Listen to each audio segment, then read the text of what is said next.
تو یہ جتنی آیات ہیں یہاں پر ذکر ہوئی، شیخ فرماتے ہیں اس میں دلائل ہیں کہ ایک دلیل، ایک تو یہ سن لیا آپ نے، دوسرا یہ کہ دنیا میں جتنی بھی چیزیں ہیں اس میں جو اصل اصول ہے وہ اباحت کا ہے، یعنی جائز ہے۔ دین میں کیا ہے، اس کے الٹ ہے۔ دین میں کہا جاتا ہے کہ اصول یہ ہیں کہ ساری چیزیں حرام ہیں، اپنی مرضی سے کوئی عبادت نہیں کر سکتے، ساری عبادتیں حرام ہیں، جب تک سنت سے یعنی کتاب و سنت سے آپ کو دلیل نہ ملے تب آپ کریں گے تو ٹھیک ہے۔ اور دنیا میں کیا ہے، بعض لوگ دنیا میں شک شبے میں بیٹھے ہوتے ہیں، پتہ ہے تمہیں حلال ہے حرام ہے فلانا چیز کے بارے میں شک شبے میں رہتے ہیں، یہ نہیں ہے۔ دنیا میں اللہ سبحانہ تعالیٰ نے ساری چیزیں آپ کے لیے پیدا کی ہیں، وہ سب حلال ہیں جب تک ثابت نہ ہو کہ وہ حرام۔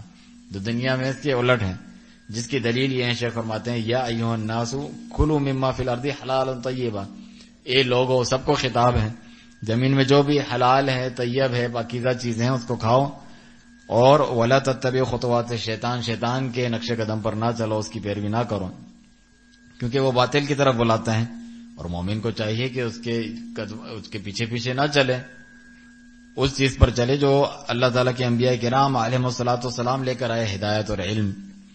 اور یہاں اللہ جل وعلا نے یہ وضاحت فرمائی کہ جو شیطان ہے وہ کرتا بھی کیا ہے، منکرات کا اور فواحش کا، بری چیزوں کا، برائی بےہودگی کا، اس چیز کا حکم دیتا ہے۔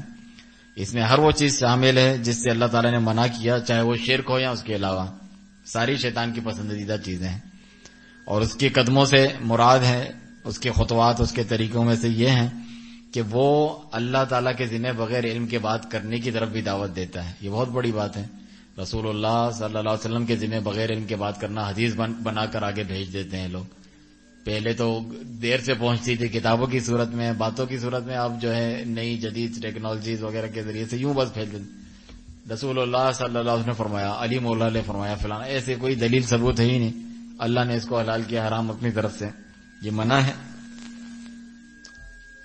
شیخ فرماتے ہیں اللہ تعالیٰ نے اس کو حرام قرار دیا اپنے اس فرمان میں، قل انما حرم ربی الفواحش ما ظہر منها وما بطن، کہو میرے رب نے یہ چیزیں حرام قرار دی ہیں، فواحش جو ظاہری اور چھپی فحاشی دونوں منع کی ہیں، والاثم والبغی اور گناہ کے کام، والبغی بغیر الحق ناحق سرکشی کرنا،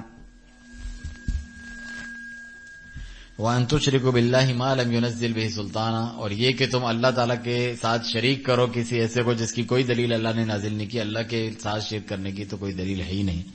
اس کے آگے اللہ نے فرمایا وَأَن تَقُولُوا عَلَى اللَّهِ مَا لَا تَعْلَمُونَ، اور اللہ کے ذمہ ایسی بات کرو جس کا تمہیں علم نہ ہو۔ یہ سورہ اعراف کی آیت ہے۔ تو اللہ سبحانہ تعالیٰ نے سب سے، شیخ ابن باز رحمہ اللہ فرماتے ہیں، المرتبۃ العلیٰ فوق الشرک، شرک سے بھی اوپر درجہ اس کو دیا برائی میں۔ امام ابن القیم رحمہ اللہ فرماتے ہیں اللہ نے کم سے اوپر کی طرف برائی اس آیت میں ذکر کی کہ جو ہے فواحش، منکرات، گناہ کے کام، دوسرے پہ بھی ظلم زیادتی کرنا، پھر شرک، اور پھر اللہ کے ذمہ بغیر علم کے بات کرنا۔ کیونکہ شیخ فرماتے ہیں جو شرک خود مشرک ہوتا ہے وہ بھی اس جرم کا مرتکب ہوتا ہے کہ اللہ کے ذمہ بغیر علم کے بات کرتا ہے، وہ اس پہ ایک پلس ہے کہ بغیر علم کے اور بھی باتیں ہوتی ہیں شرک کے علاوہ اللہ تعالیٰ کے ذمہ، اور شرک بھی اس میں شامل ہے، تو یہ اس سے ایک اوپر کی چیز ہے۔ لوگ اس کو معمولی چیز سمجھتے ہیں، اپنی مرضی سے کوئی بات کہہ دو کہ یہ اللہ تعالیٰ نے فرمائی ہے۔ واجب ہے تمام مکلفین پہ، مکلف کا مطلب یعنی جو عاقل بالغ ہے، مسلمان ہے، اس پر واجب ہے کہ وہ حق کو قبول کریں، اسے پکڑ لیں، اور اللہ کے ذمہ بغیر علم کے، اللہ اور اس کے رسول صلی اللہ علیہ وسلم کے ذمہ بغیر علم کے بات نہ کرے آگے۔ تو ہمیں اس کے نتیجہ کیا ہوگا؟ پھر تو ہمیں دلیل لکھنی پڑے گی۔ اگر ہم بغیر علم کے بات نہیں کرنا چاہتے، اس سے بچنا چاہتے ہیں، پھر تو ہمیں ہر چیز کی دلیل معلوم ہونی چاہیے۔ تو یہی تو مطلوب ہے کہ بغیر علم کے بات نہ کرو۔ ہمیں خصوصاً وہ جو اللہ تعالیٰ کے انبیاء کرام اور ان کے آخری رسول محمد رسول اللہ صلی اللہ علیہ وسلم جو تمام نبیوں میں سے ہمارے حصے میں آئے، شیخ فرماتے ہیں وَهُوَ نَصِيبُنَا وَحَظُّنَا، تو ہمیں ان کی اطاعت پیروی کرنی چاہیے ہر چیز میں۔ وہ کیسے آئے گا؟ جب تک آپ سنت کا علم حاصل نہیں کریں گے۔ تو اگر انسان کے پاس علم نہیں ہے تو وہ کیا کہے؟ اللہ عالم، نہیں میں نے اگر اس کا جواب نہیں دیا شرمندگی ہوگی، یہ کہیں کہ اس کو تو کچھ آتا نہیں ہے وغیرہ، کچھ بھی بول دوں میں، اس طرح نہیں ہے۔ اللہ سے ڈرے، اللہ بہتر جانتا ہے، اللہ عالم کہیں، اس میں کوئی کمتری نہیں ہے۔ اللہ کے پاس پکڑے جانے سے تو زیادہ بہتر ہے۔ جس طرح امام مالک رحمہ اللہ نے، اتنے دور سے بندہ آیا، اتنے سوالات کیے، جوابات دیے نہیں آپ نے، اللہ عالم نہیں آتا، لا ادری لا ادری، اللہ عالم کہے یا لا ادری میں نہیں جانتا، اللہ ہی بہتر جانتا ہے۔ کہہ دو امام مالک کو کچھ نہیں آتا، مجھے اس دن کی رسوائی سے بچنا زیادہ ضروری ہے تمہارے سامنے شرمندہ ہونے سے۔ صرف لوگوں کی جو ہے خوش کرنے کے لیے، یا اپنے دل میں وہ سمجھتا ہے شیطان نے ڈالا ہے کہ کوئی بے عزتی ہو جائے گی اگر میں جواب نہیں دیا. اس مولوی صاحب کو تو یہ بھی نہیں آتا، معمولی بات پوچھیے، نہیں بھائی میں بغیر علم کے بات نہیں کرنا چاہتا اللہ اس کے رسول کا. تو بغیر علم کے بات نہ کریں، کیونکہ اس کے نتیجے میں جو شر اور برائی پیدا ہوگی بہت بڑی ہے، جس کے نتیجے میں کفر بھی ہو سکتا ہے آپ نے کوئی کفریہ بات کہہ دی بغیر علم کے، شرک بھی ہو سکتا ہے، بڑے گناہ بھی ہو سکتے ہیں، اللہ کی نافرمانی بھی ہو سکتی ہے، اپنی مرضی سے حلال کو حرام اور حرام کو حلال قرار دینا بھی ہو سکتا ہے. یہ ساری چیزیں بڑے بڑے جرائم ہیں، اور شیطان کا یہ کام ہے کہ وہ اسی طرف بلاتا ہے، فواحش، منکرات، اور اللہ کے ذمہ بغیر علم کے بات کرتے جاؤں. تو وہ چاہتا ہے کہ لوگ جو ہیں بغیر علم کے اللہ کے ذمہ باتیں کریں، یعنی بدعت جو بدعت کرتے ہیں، جو ہم لوگ کہتے ہیں یہ سلفی لوگ کیا ہمیشہ بدعت رد کرتے رہتے ہو.